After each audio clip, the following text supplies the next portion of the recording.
On passe au choix culturel de l'été et on parle des bouquins puisque c'est mardi. On va commencer avec vous, Richard Guettet du magazine Standard. Richard. Alors moi je voulais vous présenter un polar français à paraître à la rentrée aux éditions Latengo, un polar qui s'appelle Élysée Noir 666, signé Alex D. Gester.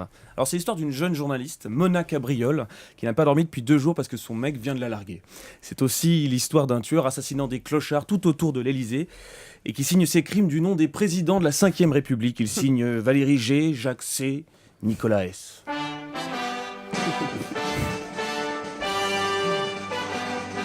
Mais c'est surtout l'histoire de Mona qui, par appétit du scoop, va tenter de retrouver ce meurtrier présidentiel. Pas de chance, son enquête démarre exactement le jour de la fin du monde, qui, comme chacun sait, et selon une prophétie du calendrier Maya, aura lieu le 21 décembre 2012, ce qui nous laisse encore à peu près 2 ans et demi pour lire de bons livres. Alors, plutôt que de céder à la panique, je vous recommande ce polar féminin, qui est à la fois bizarre, cru et mal poli, tendu comme un bon épisode de 24 heures chrono et doté d'une langue rare, assez, ultra contemporaine. Si vous voulez, c'est un style qui aurait digéré non seulement les codes narratifs des meilleures séries télévisées modernes, mais aussi les comics anglo-saxons, le cinéma de série Z, les cultures des jeux de rôle ou les plaisirs du SM comme de la culture black metal. C'est-à-dire des champs d'expression qui sont généralement considérés comme de la sous-culture, mais que l'auteur retranscrit... Attends, ça va trop vite là. Des champs d'expression qui sont généralement considérés comme de la sous-culture. Faut traduire. C'est-à-dire que souvent, par exemple, sur des stations aussi recommandables qu'Europe 1, ce sont si vous voulez, le cinéma de série Z ou bien le SM ou le black metal, on n'en parle pas. C'est plutôt pas forcément de la culture officielle, si vous voulez. Et bien là, tout ceci est rassemblé comme un grand maelstrom culturel et retranscrit, mais avec humour et tendresse. Car Élysée Noir 666, c'est avant tout le second roman d'un drôle de garçon, un drôle d'oiseau, Alex Gester, qui était responsable d'une sorte d'ovni littéraire, un premier roman de 700 pages proprement hallucinogène, qui racontait déjà la fin du monde, mais vu depuis un village du nord de la France. Et on pourrait dire donc que ces obsessions chaotiques se sont téléportées dans le 8e arrondissement de Paris. Et c'est justement le concept de la collection dans laquelle le roman est publié.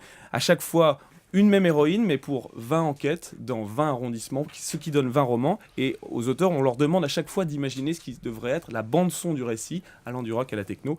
Et donc pour saisir, si vous voulez, l'atmosphère de ce réjouissant polar musical, aussi bien que le tempérament assez démerdard de Mona Cabriole, rien de tel qu'un vieux morceau de Björk, Army of Me. Je vous propose d'écouter tout de suite.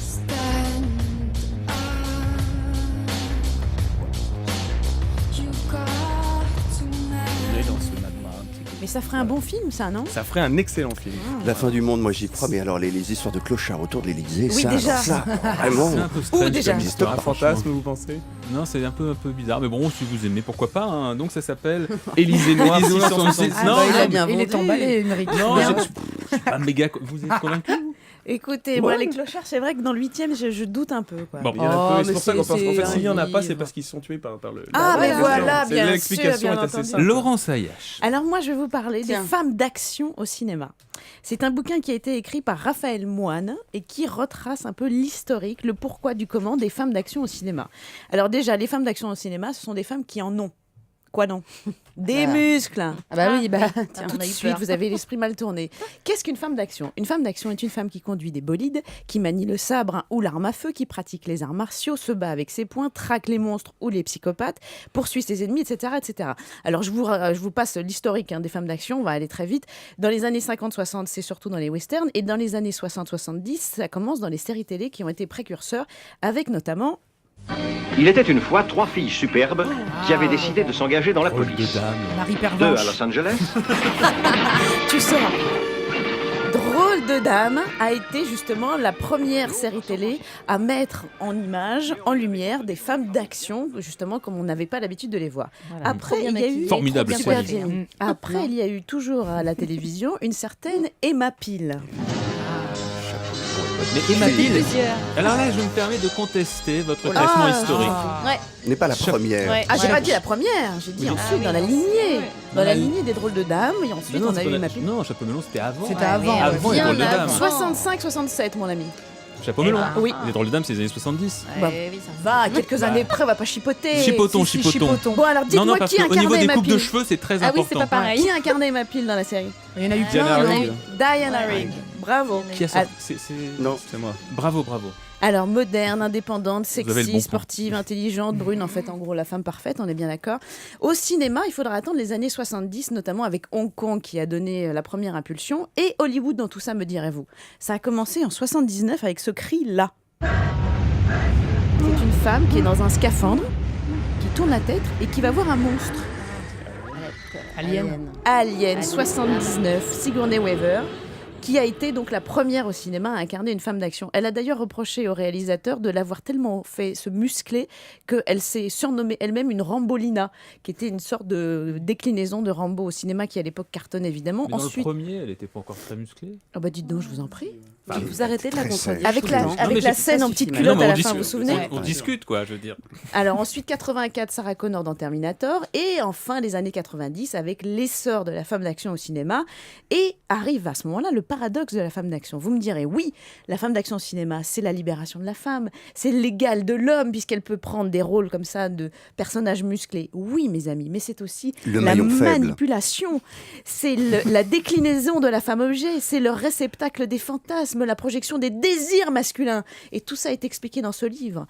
Deux courants apparaissent à ce moment-là. Les femmes dures coriaces, en anglais je vous le fais, tout woman, et les babes in arms. Est-ce que vous savez ce que c'est que les babes in arms? C'est les très jolis, les très armés. C'est les poupées armées, autant dire les vêtements sexy, alias une certaine Lara Croft. Angelina Jolie et Lara Croft. Là, je commence à m'amuser. Combinaison de latex, créature de rêve. Autant vous dire que ces proportions physiques sont évidemment totalement surréalistes, hein, on le sait tous. Et à côté de ça, on a donc les femmes un peu coriaces, un peu dures et musclées, comme Alien, comme Demi Moore dans A Arms Égale. Vous vous souvenez du physique de Demi Moore dans ce film-là? Ah oui, elle avait une brosse. Ok, non, c'est carrément rasé la tête, non? Elle s'était rasé la tête, oui, elle était un peu méconnaissable. Alors on oublie, hein, vous m'excuserez. Ceci dans les Arms in Babe, là encore, vous allez me trouver très contradicteur ce matin. S'il vous plaît. Wonder Woman, Wonder Woman, ça les années c'était- 60. Mais c'est justement, la télévision a été précurseur, le cinéma a mis du temps après arriver. Alors on passera rapidement sur Catwoman avec Michelle Pfeiffer, hein, qu'on oublie. Et la consécration vient avec... Ce soir, nous reprenons le royaume à Tracassin. Le plan est simple. Mais c'est quoi ça? Mon chariot a le chimichangas. Ce sera pas utile. Vous aurez l'estomac Fiona dans les talons. dans après Shrek cette 4. bagarre. Ok. Et ça veut dire que les femmes d'action cinéma atteignent leur consécration puisque Shrek parodie, comme on le sait, les films de cinéma. Et maintenant, on peut savourer les femmes d'action au cinéma. C'est donc un livre de Raphaël Moine. C'est une belle conclusion. D'accord, ça s'appelle Les femmes d'action au cinéma, édition Armand Collin. Et ma Olivier. pile à Shrek. Vraiment. Et Un voilà. voyage. Alors, on va parler de littérature suédoise ce matin. Je sais que vous avez des origines néerlandaises, donc ça va vous parler. Voilà, ça veut dire qu'on va parler de littérature suédoise, tout simplement. Alors d'abord, vous savez que le distributeur américain Quelle fut cette Amazon, langue? c'est du suédois. C'est du C'est du suédois suédois je qui peux passe vous ça dire que dans c'est nos même oreilles. un speaker de l'Eurovision 1963, je crois. Il s'appelle Björn Borg. Voilà, ils s'appellent tous Björn. Alors vous savez que le distributeur américain Amazon a annoncé il y a quelques jours que l'auteur des fins de la série policière Millennium, Stieg Larsson, était le premier écrivain à dépasser le seuil d'1 million de titres vendus sur sa librairie électronique Kindle. C'est quand même un événement parce qu'on a toujours dit le livre électronique marchera pas, sauf que là, pour la première fois, 1 million, c'est quand même pas mal.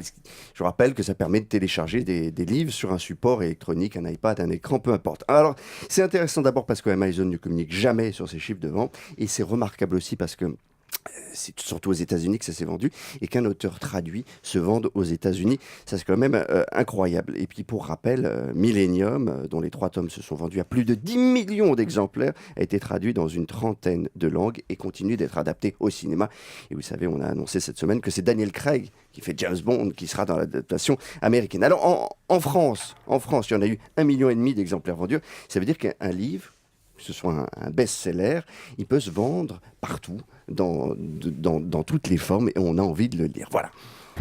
Stieg Larsson, Verblendung. Ich kenne dich überhaupt nicht. Hein, c'est pas du c'est suédois, allemand. ça c'est de l'allemand. Voilà.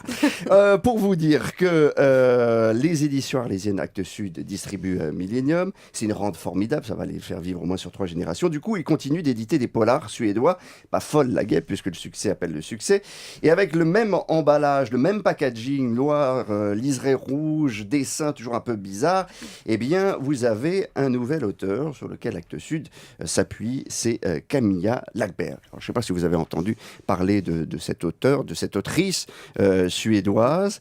Non, pas du tout. Camille connaît le nom Jordana, aussi, oui, si. mais... Ouais, alors elle a 35 ans. Son nouveau livre s'appelle L'oiseau de mauvais augure, qui fait suite à La princesse des glaces. 350 000 exemplaires déjà vendus en France. 35 tirages des fois. Et puis il y a eu Le prédicateur, Le tailleur de pierre. Et donc aujourd'hui, cette histoire qui est un polar où il y a de l'aventure, des morts en série, tout ça dans le cadre charmant d'un port de la côte ouest suédoise qui n'a rien à voir avec la côte ouest américaine. Par rapport à son taux de chômage, bon, il y a une émission de télé-réalité, il y a beaucoup d'ébullitions médiatiques, il y a un meurtrier, etc. De l'autodérision, du réalisme nordique, de l'humour, c'est ça qui fait le succès des polars suédois.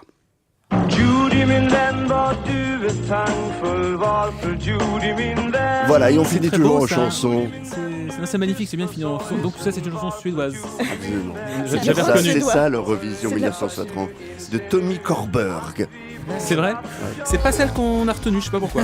Merci beaucoup pour ces conseils littéraires du jour. Dans un instant, la télévision, les audiences et le programme de soir.